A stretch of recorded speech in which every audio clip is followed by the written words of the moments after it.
ये जितने भी हमारे स्टूडेंट फ्रेंड हैं सबको दिल से धन्यवाद। और आप सबसे रिक्वेस्ट है कि हमारे क्या जी इस आईडी से जुड़ जाइए। किससे? ध्यान दीजिएगा कि यहाँ पर जो क्लास चल रहा है जस्ट यानी क्लास 10th का क्लास चल रहा है, विज्ञान का क्लास चल रहा है। किस चीज़ का जी? विज्ञान का। ठीक है। यहाँ पर सबसे पहले आपको बता दें कि सबसे पहला ही चैप्टर अभी शुरुआत हुआ है जिसका नाम है रासायनिक अभिक्रिया एवं समन्वय। अध्याय 1 है और इसका नाम है रासायनिक अभिक्रिया एवं समीकरण। ठीक है। तो सबसे पहले जान लेते हैं कि रासायनिक अभिक्रिया किसे कहते हैं। सबसे पहले क्या जानेंगे जी? रासायनिक अभिक्रिया किसे कहते हैं? तो ऐसा परिवर्तन जिनका नए गुणों वाले पदार्थ का निर्माण हो उसे क्या कहते हैं? रासायनिक अभिक्रिया। यानी जिस स्थिति में कोई परिवर्तन हो और परिवर्तन के पश्चात एक नया पदार्थ बने उसे रासायनिक अभिक्रिया कहते हैं। अब दूसरा का आ जाता है हमारे पास में कि अभिकारक किसे कहते हैं। तो ऐसा पदार्थ जो किसी रासायनिक अभिक्रिया में हिस्सा लेते हैं उन्हें अभिकारक कहते हैं। यानी अभिकारक कोई पूछेगा तो वह पदार्थ जो रासायनिक अभिक्रिया में भाग लेगा तो क्या लेता है जी? सबसे पहले H2O। H2O का मतलब क्या होता है? जल। हाइड्रोजन N2 यानी नाइट्रोजन। यहीं सब में सबसे ज़्यादा क्या जी भाग लेते हैं कि नहीं? सबको पता है। ठीक है। अगला बात बनता है उत्पाद किसे कहते हैं। ठीक है। तो ऐसे पदार्थ जिनका निर्माण रासायनिक अभिक्रिया में होता है उन्हें उत्पाद कहते हैं। यानी रासायनिक अभिक्रिया जो होगा यानी वैसा परिवर्तन जिससे क्या नए पदार्थ बनेगा उसे रासायनिक अभिक्रिया कहेंगे। अभिकारक जो रासायनिक अभिक्रिया में भाग लेगा उसको अभिकारक कह देंगे। और वह पदार्थ रासायनिक अभिक्रिया के पश्चात जो पदार्थ निकलेगा यानी बनेगा नया पदार्थ उसको उत्पाद कहेंगे। कोई डाउट हो तो बताना। एक बात बताएं, आप लोगों का टेलीग्राम पर इसका नोट्स मिलेगा जो कि टेलीग्राम हमारा आईडी जो है वे आपको डिस्क्रिप्शन बॉक्स में मिल जाएगा। वहाँ से जाके आप लोग क्या जी इसको ज्वाइन करके आप लोग आसानी से वहाँ से हमसे टेलीग्राम पर नोट्स ले सकते हैं बिल्कुल फ्री ऑफ कॉस्ट। कोई पैसा वहाँ लेना नहीं है या कोई इस प्रकार से करे तो उसको धोखाधड़ी समझिएगा। ठीक है। अभी तक हमारे चैनल पर कोई इस प्रकार का पैसा वाला कोई भी वीडियो नहीं आया, कोई भी नोट्स नहीं आया, शायद इस साल आएगा भी नहीं। आप लोगों को फ्री ऑफ कॉस्ट साथ दिया जाएगा। अब देखिए उदाहरण क्या है जी? तो भोजन का पाचन क्या है? रासायनिक अभिक्रिया है। श्वसन अभिक्रिया है। लोहे पर जंग लगना रासायनिक अभिक्रिया है। ठीक। मैग्नीशियम फीते का जलना, मैग्नीशियम फीता जो जल जाता है उसका भी दही का बनना, दूध से दही का बनना रासायनिक अभिक्रिया है कि नहीं जी? बात समझ में आया? यहाँ तक कोई डाउट? आगे देखिए कि आगे दिया गया है रासायनिक अभिक्रिया के प्रेषण। रासायनिक अभिक्रिया के प्रेषण। ठीक है। तो रासायनिक अभिक्रिया के प्रेषण क्या क्या होते हैं जी? अवस्था में परिवर्तन। पहला क्या होगा कि अवस्था बदल जाएगा। यानी क्या परिवर्तन होगा? तो जब रासायनिक अभिक्रिया होगा तो हो सकता है कि जिस तरह से पदार्थ हो, जैसे पदार्थ ठोस हो तो द्रव बन जाए, द्रव हो तो गैस बन जाए। ठीक है। रंग में परिवर्तन हो सकता है कि लाल कलर का कोई पदार्थ है वे पीला बन जाए। जैसे लोहा किस प्रकार का होता है? काला होता है। ठीक। उस पर जंग लग जाता है तो वे लाल यानी भूरा कलर का हो जाता है। यह परिवर्तन हुआ कि नहीं? इसको क्या प्रेषण कहते हैं, प्रेक्षण। ठीक है। ताप में परिवर्तन, तापमान में परिवर्तन यानी गैस का उत्सर्जन। यानी कोई भी अभिक्रिया होता है उसका तापमान परिवर्तन हो सकता है।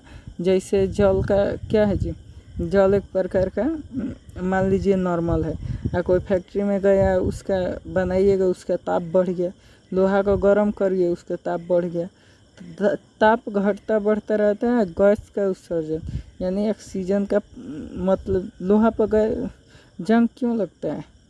हैं उस वहाँ पर ऑक्सीजन के मिलने के कारण लोहा पर जंग लगता है। इस बात को आप लोग ज़रूर ध्यान में रखिएगा। आगे बनता है रासायनिक परिवर्तन को प्रदर्शन करना, यानी प्रदर्शित करना कि रासायनिक अभिक्रिया कैसे होता है। तो देखिए शब्द समीकरण जैसे जिंक सल्फ्यूरिक अम्ल हमने क्या लिया है, ये है अभिकारक।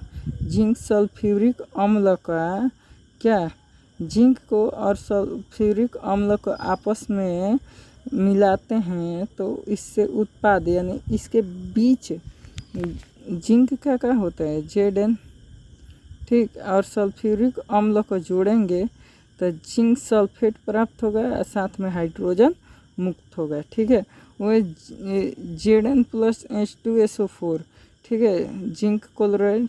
तो यहाँ ZnSO4 क्या जी, यानी Zn यानी जिंक सल्फ्यूरिक अम्ल H2SO4, तो क्या प्राप्त होगा जी, जिंक सल्फेट प्लस हाइड्रोजन।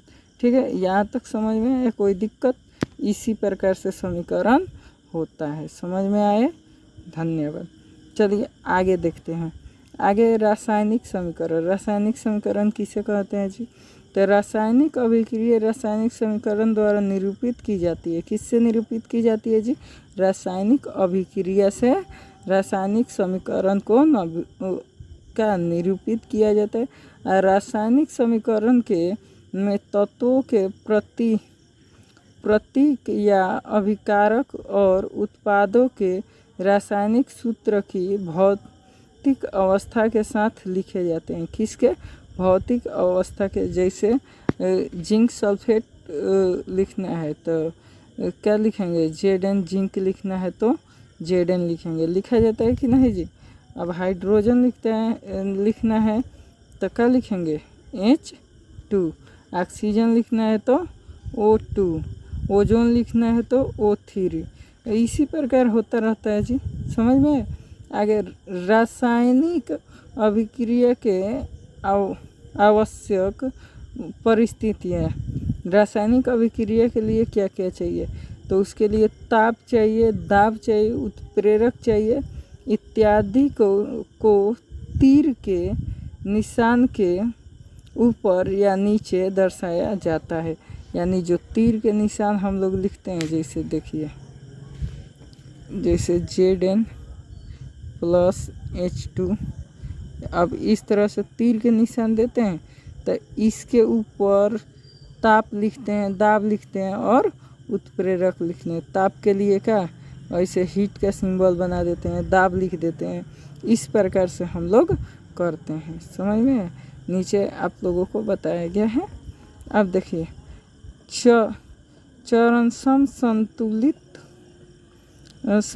करना, चरणबद्ध संतुलित करना, यानी समीकरण को संतुलित किया जाता है। संतुलित करने का मतलब उसको बराबर करना भी ज़रूरी होता है। नहीं तो ऑक्सीजन मान लीजिए कि हो गया 4 गो, हाइड्रोजन हो गया, अब जल बनाना है तो ऑक्सीजन कितना हो गया जी, 2 गो, ऑक्सीजन हो गया, हाइड्रोजन हो गया 6 गो, तो जल बनेगा है कि। उसके लिए 2 गो ऑक्सीजन है तो 4 गो हाइड्रोजन का रहना जरूरी होता है। तो देखिए आगे का चरण 1 में है रासायनिक समीकरण लिखकर प्रत्येक सूत्र के चारों ओर बॉक्स बना लिया जाता है। क्या किया जाता है कि इस तरह से बॉक्स का निर्माण कर लिया जाता है। ठीक है, आगे देखिए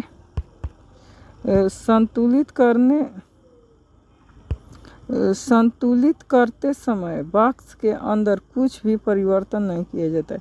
यानी बॉक्स के अंदर कुछ परिवर्तन नहीं किया जाता है। दूसरा चरण है जी, समीकरण में उपस्थित भिन्न तत्वों के परमाणुओं की संख्या नोट की जाती है। किसका संख्या नोट किया जाता है, कि उस तत्व के परमाणु संख्या को नोट किया जाता है।